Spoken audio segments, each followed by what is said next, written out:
Okay अब हामीले normally income statement गर्यौं हैन र तपाईको कस्तो हुन्छ भन्दाखेरि अब इन्कम स्टेटमेन्ट गरिसके पछाडी हामीले ब्यालेन्स सिट कसरी गर्ने है त्यो पनि आज हामीले बीबीएस फर्स्ट इयरमा हेर्नुस् त बीबीएस फर्स्ट इयरमा ओके बीबीएस फर्स्ट इयरमा हाम्रो के छ भन्दाखेरि अकाउन्टको लागि हामीले के गरिरहेका थियौं क्याश फ्लो स्टेटमेन्टमै हामीले तपाईको एडजस्टेड ट्रायल ब्यालेन्स र इन्कम स्टेटमेन्ट गर्यौं र आज तपाईलाई ब्यालेन्स सिट कसरी गर्ने भन्दाखेरि हामीले सबभन्दा टपमा ब्यालेन्स सिट भनेर लेख्ने ब्यालेन्स सिट एज अन भनेर दिने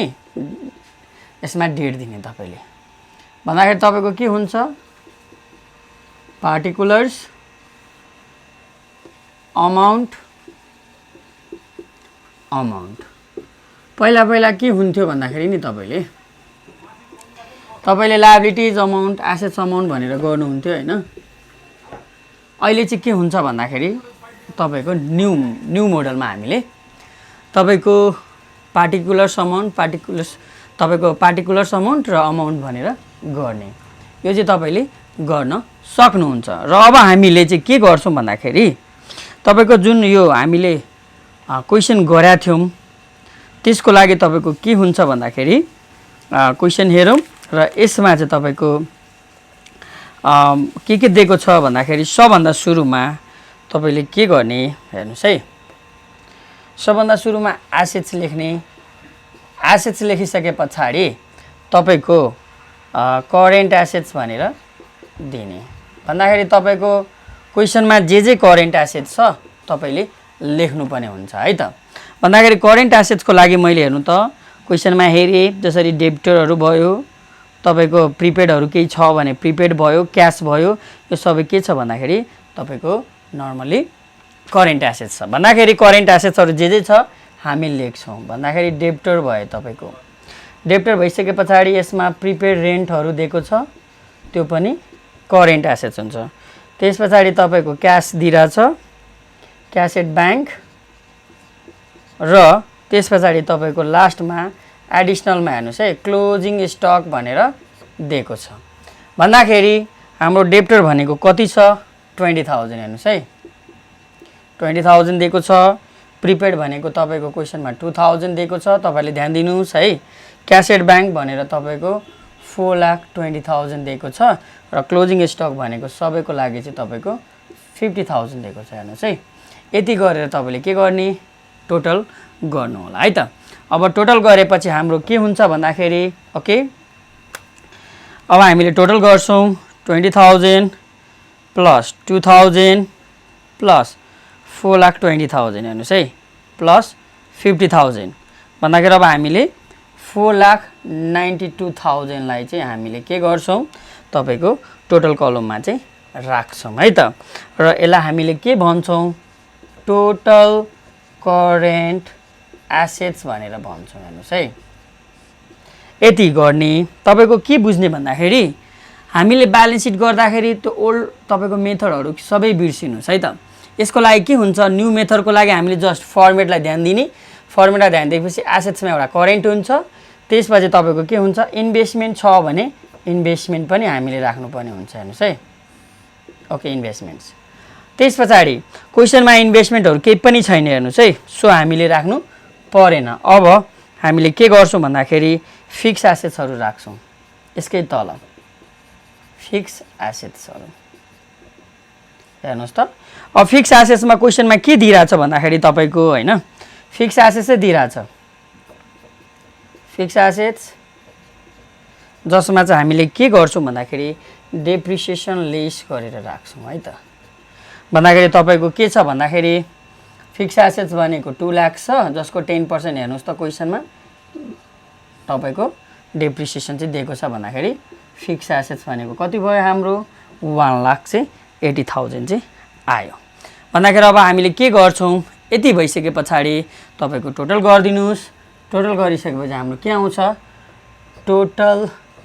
एसेट्स आउँछ हेर्नुस् है टोटल एसेट्स आउँछ ओके अब तपाईको 4,92,000 प्लस 1,80,000 हेर्नुहोस् है भन्दाखेरि हाम्रो के हुन्छ 6,72,000 भन्दाखेरि के भयो यो भनेको तपाईँको एसेट्स आयो हेर्नुहोस् है। अब एसेट्स आइसक्यो भन्दाखेरि तपाईँले दुईवटा स्टेप बनाउने एउटा करेन्ट एसेट्सको एउटा फिक्स एसेट्सको र तपाईँको इन्भेस्टमेन्ट छ भने बिचमा एउटा इन्भेस्टमेन्ट पनि राख्नु पर्छ हेर्नुहोस् है। ओके अब हामीले टोटल एसेट्स निक्ल्यो। अब यसकै माथि म मेटेर तपाईँको लायबिलिटिजहरूबाट कसरी गर्ने भन्दाखेरि तपाईँको म गर्छु है त। हामीले के गर्छौँ भन्दाखेरि तपाईँको टोटल लायबिलिटिज भयो भन्दाखेरि अब हामीले लायबिलिटिज एन्ड स्टक होल्डर भनेर लेखिदिनुहोस् है त। स्टक होल्डर्स इक्विटी भनेर हामीले टपिक दिनु पर्यो र टपिक दिइसके पछाडि यसमा चाहिँ तपाईँको एउटा के हुन्छ करेन्ट लायबिलिटिज हुन्छ हेर्नुहोस् है। यसमा पनि तपाईँको करेन्ट र लङ टर्म भनेर दिएको हुन्छ। अब क्वेसनमा चाहिँ तपाईँको के भनिरहेछ भन्दाखेरि करेन्ट लायबिलिटिजहरूमा भनेको तपाईँको क्रेडिटर्सहरू छ तपाईँको त्यस पछाडि आउटस्ट्यान्डिङ इन्ट्रेस्टहरू हेर्नुहोस् है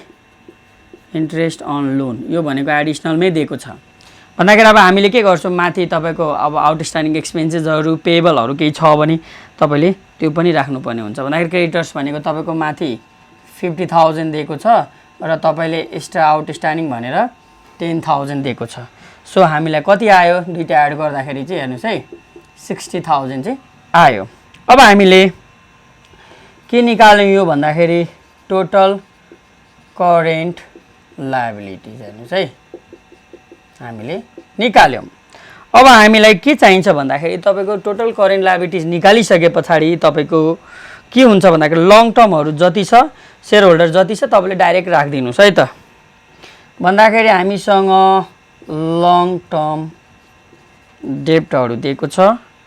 त्यस पछाडि 10% लोन छ ओके र तपाईँको के छ यसमा चाहिँ तपाईँको हामीले लङ टर्म डेप्ट एन्ड सेयर होल्डर पनि तपाईँले राख्न सक्नुहुन्थ्यो है सेयर होल्डर्स भनेर यो राख्नुभयो भने तपाईँले के हुन्छ सबै एउटैमा पुट गर्न पाउँछौँ है त हामीले। ओके अब हामीसँग सेयर क्यापिटल पनि छ हेर्नुहोस् है सेयर क्यापिटल र त्यस पछाडि तपाईँको रिटेन अर्निङ जुन आएको छ नि रिटेन अर्निङ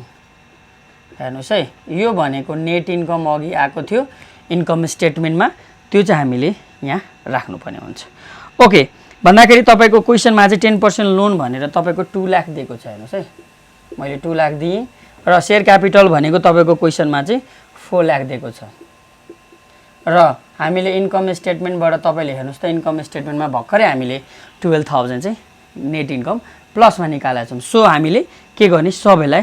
एड गरेर राख्ने भन्दाखेरि तपाईँको के हुन्छ हाम्रो करेन्ट लायबिलिटिज आइसक्यो एन्ड तपाईँको के छ भन्दाखेरि त्यो आइसके पछाडि तपाईँको करेन्ट लायबिलिटी 60,000 छ 10% लोन किन भन्दाखेरि तपाईँले यसको टपिक र यसको सब टपिक छुट्टै पनि राख्न सक्नुहुन्छ। मैले एउटैमा गरिदिएँ भन्दाखेरि लोन यो भयो क्यापिटल यो भयो रिटेन अर्निङबाट यो आयो भन्दाखेरि तपाईँको 6,12,000 आयो हेर्नुहोस् है। अब हामीले के गर्ने यो र यो एड गरिदिने भन्दाखेरि 6,72,000 चाहिँ तपाईँको आयो भन्दाखेरि यो के भयो total liabilities and share holders equity भन्दाखेरि तपाईँको एसेट्स जोड्दाखेरि पनि तपाईँको 672 नै थियो र लायबिलिटिजको पनि पार्ट्सहरू गर्दाखेरि तपाईँको 672 नै छ र किताबमा कहिलेकाहीँ के हुन्छ भन्दाखेरि तपाईँको हैन नर्मली चाहिँ यिनीहरूमा चाहिँ हाम्रो कहिलेकाहीँ लेस गरेर पनि सिकाएको हुन्छ भन्दाखेरि तपाईँहरू कन्फ्युज नहुनुहोस् यहाँबाट गर्नुभयो भने एकदमै बेटर हुन्छ र यहाँबाट हामीले के हुन्छ ब्यालेन्स सिट भनेको अलवेज तपाईँको इक्वल हुनुपर्छ। कस्तो इक्वल भन्दाखेरि टोटल एसेट्स र टोटल लायबिलिटिज के हुन्छ इक्वल भयो भने हाम्रो ब्यालेन्स सिट मिल्छ है त। ओके यति गर्नुभयो भने तपाईँको ब्यालेन्स सिट भयो। Thank you.